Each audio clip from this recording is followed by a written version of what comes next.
DNC 기친 천사들 안녕, 박원장이야. 요즘 동물병원 진료비 비싸다는 이야기들 엄청 많이 나오고 뉴스에서도 엄청 많이 얘기를 하지. 뭐 법적으로도 국회의원들이 요새 아주 그냥 그거 가지고 어떻게 해보려고 말들이 엄청 많아. 지난번에도 얘기했지만 동물병원 진료비를 가장 낮추는 가장 빠른 길은 부가세를 없애면 된다.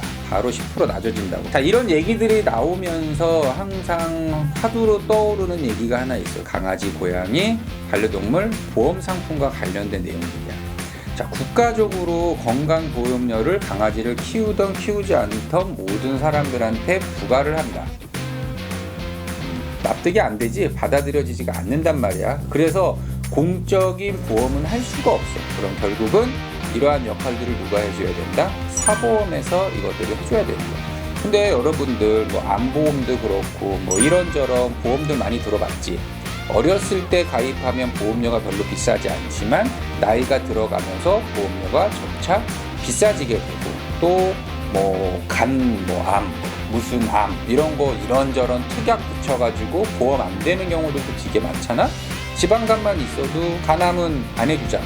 이런 식으로 뭐 특약들이 엄청 많아서 실제적으로 보험을 일찍 들지 않는 한 내가 이렇게 보장을 받거나 할 수 있는 부분들은 되게 제한적이라는 거지. 사적 보험들의 역할은 뭐야? 돈을 벌려고 하는 거지. 뭐 좋은 일을 하려고 이거를 하는 거는 아니잖아. 이건 당연한 경제적인 논리야.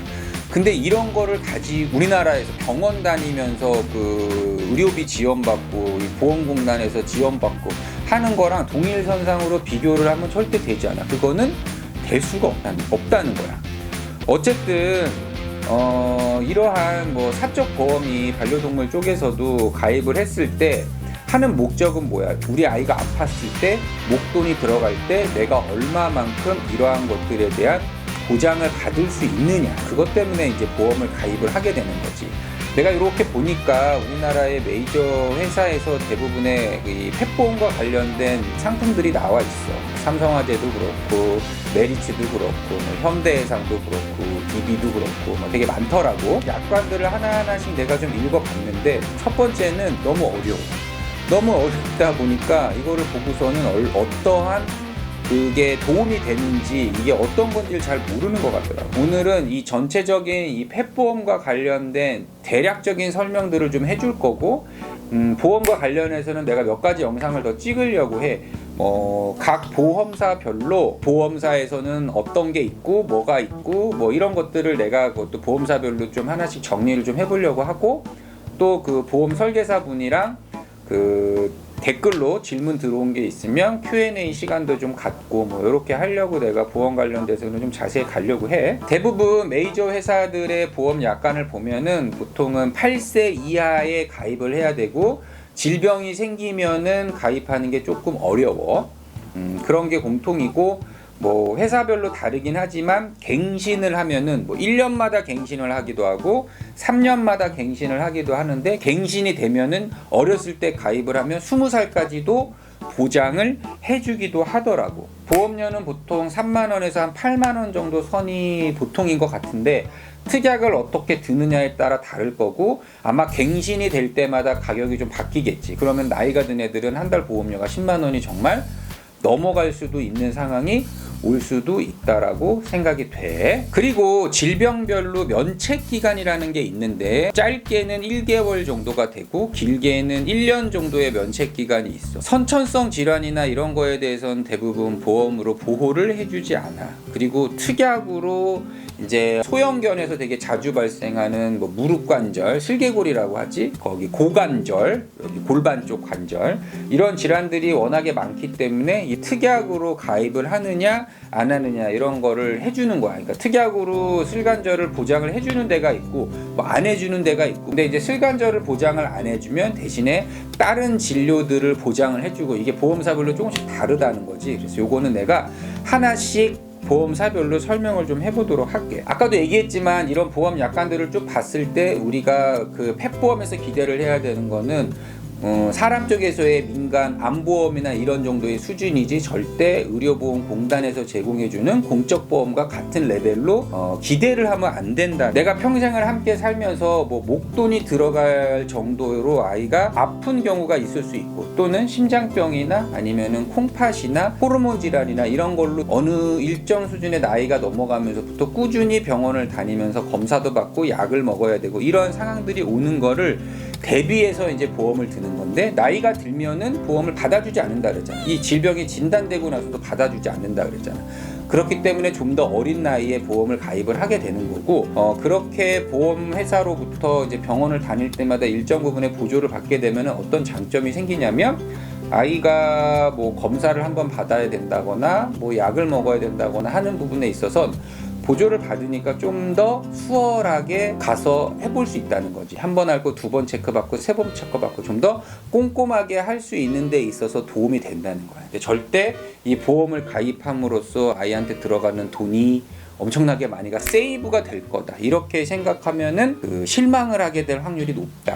이게 또 보험 약관들을 쭉 보니까 예방의학, 접종을 한다거나, 그 다음에 뭐 사상충 약을 먹는다거나, 아니면 뭐 피부 질환, 뭐 귀가 안 좋다거나 뭐 이런 거 있지. 이런 걸로 병원을 가는 거는 대부분 보험회사에서 지원을 해주지 않아. 왜냐하면 이게 뭐 당장 생명에 영향을 주는 건 아니니까. 그리고 되게 재밌는 게 이 면책 조항과 관련된 내용이 있는데, 요거는 내가 표로 좀 올려줄게요. 요거 봐봐. 여기 보면은 뭐 보장 개시일 이전 감염, 발병된 질병, 상해 치료비, 당연히 보장 개시일 이전에 하는 거는 당연히 안 되는 거지. 근데 2번 보면은 사료 공급 등 관리 소홀로 인해 발생한 치료비라고 돼 있는데, 이게 이 관리 소홀의 기준을 과연 어떻게 잡을 것이냐라는 게 조금 나는 의구심이 들고, 세 번째 항목에 보면은 상병명을 알 수 없는 질병 또는 상해에 대한 치료라는 건데, 이게 이제 진단명이 나오지 않은 건데, 강아지들, 고양이들 질병을 정확한 진단명을 해낼 수 있는 질환이 다이는 아니거든. 그렇지 않은 보험도 되게 많은데, 이런 거에 대해 어떻게 할 거냐는 거고, 여기서 제일 조금 의아한 것 중에 하나는 그 과잉치료.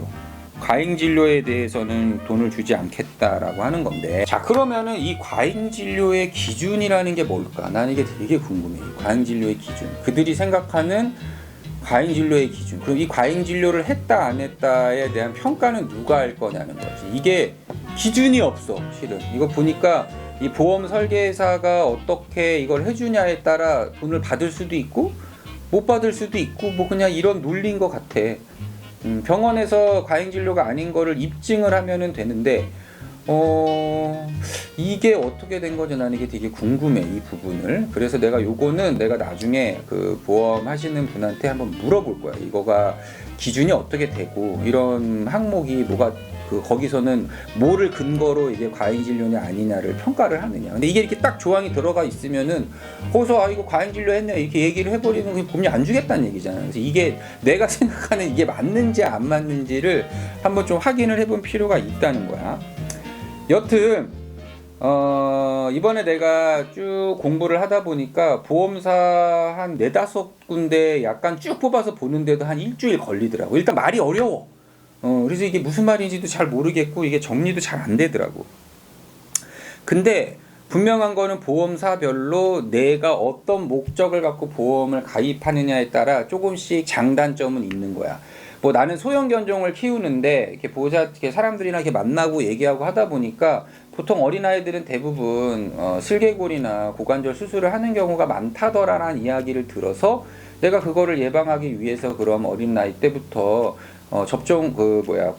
접종할 때 보험을 들어야겠다라고 하면 당연히 그런 부분들이 보장이 되는 보험을 가입을 해야 되는 게 맞는 거지. 특약이 되고. 근데 나는 뭐 슬개골이나 이런 거는 그냥 나중에 내가 그냥 조금씩 접근을 먹어갖고 할 거고, 나는 평소에 병원을 가거나 갑자기 큰 병이 걸려서 검사를 많이 해야 되거나 이런 상황에서 이런 거를 보장해 주는 게 난 더 좋겠다라고 생각이 되면 또 거기에 맞는 보험을 들면 되는 거야. 자, 오늘의 일단 결론을 한번 내려보도록 해. 첫 번째, 펫보험, 우리나라 나와 있는 펫보험을 가지고 절대 공적 보험의 어떠한 그 보상을 기대하지 말라. 두 번째, 보험을 들었다고 해서 아이들한테 들어가는 치료비 자체가 없어지거나 줄어드는 건 아니다. 다만 보험을 가입함으로써 좀 더 자주, 좀 더 부담을 덜 가지고 병원을 방문하여 아이들을 좀 더 세심하고 꼼꼼하게 케어를 할 수가 있다.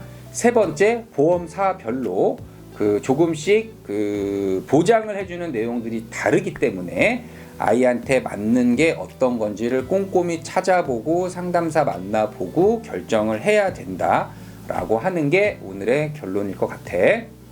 안녕.